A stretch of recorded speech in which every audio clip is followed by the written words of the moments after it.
बहुत ಮಹಾಸಭೆ ಕೇಂದ್ರ ಶಿಕ್ಷಕರಾಗಿರ್ಬೋದು, ಸಂತ ಸಂಘದ ಶಿಬಿರ ಆಗಿರ್ಬೋದು ಅಥವಾ ಕಾಮನ್ ಸೆಂಟರ್ ಟೀಚರ್ ಆಗಿರ್ಬೋದು, ಅದು ಆಗಿರುವಂಥ ಇಯರ್ ಮತ್ತು ಇಸ್ವಿಯನ್ನು ಅದರಲ್ಲಿ ನಮೂದು ಮಾಡಬೇಕಿರ್ತದೆ. ಅದೇ ರೀತಿಯಾಗಿ ಸಂತ ಸಂಘದ ಕೇಂದ್ರ ಶಿಕ್ಷಕರು ಕೂಡ ಸಪರೇಟ್ ಆಗಿರ್ತದೆ.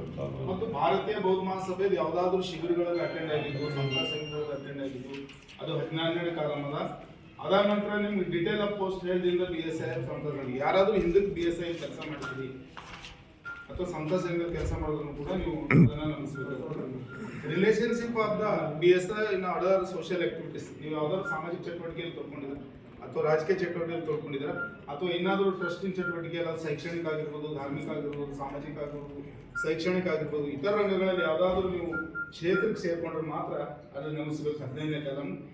ಇನ್ನಿತರ ನಿಮ್ಮ ಹತ್ರ ಏನಾದರೂ ಎಕ್ಸ್ಪೀರಿಯನ್ಸ್ ಇದ್ದರೆ ಧಾರ್ಮಿಕ ಚಟುವಟಿಕೆಗಳಲ್ಲಿ ಮತ್ತು ಬೇರೆದು ಯಾವುದಾರ ಎನಿ ಅದರ್ ಎಕ್ಸ್ಪೀರಿಯನ್ಸ್, ನಿಮ್ಗೆ ಬೇರೆ ಆದರೂ ಯಾವ್ದಾರ ಸಾಮಾಜಿಕ ಚಟುವಟಿಕೆಗಳನ್ನು ಮಾಡಿದ ಮಾತ್ರ ನಿಮ್ಗಿದ್ರೆ ಕೆಳಗಡೆ ಬರ್ದು ಡೇಟ್ ಬರ್ದು ನಿಮ್ಗೆ ಸಿಗ್ನೇಚರ್ ಬರ್ದು ಇಲ್ಲಿ ಡೇಟು ಇಯರು ಕಮಿಟಿ ಯಾವ ಕಮಿಟಿಗೆ ಅಂತ ಹುಣಸೂರು ತಾಲೂಕಾ ಕಮಿಟಿ ಸೇರಿದಂಗೆ ಏನಂದ್ರೆ ಇಯರ್ ಅಂತ ಸಂಪೂರ್ಣವಾಗಿ ಇದು ಮಾಹಿತಿ ಕೊಡಬೇಕು.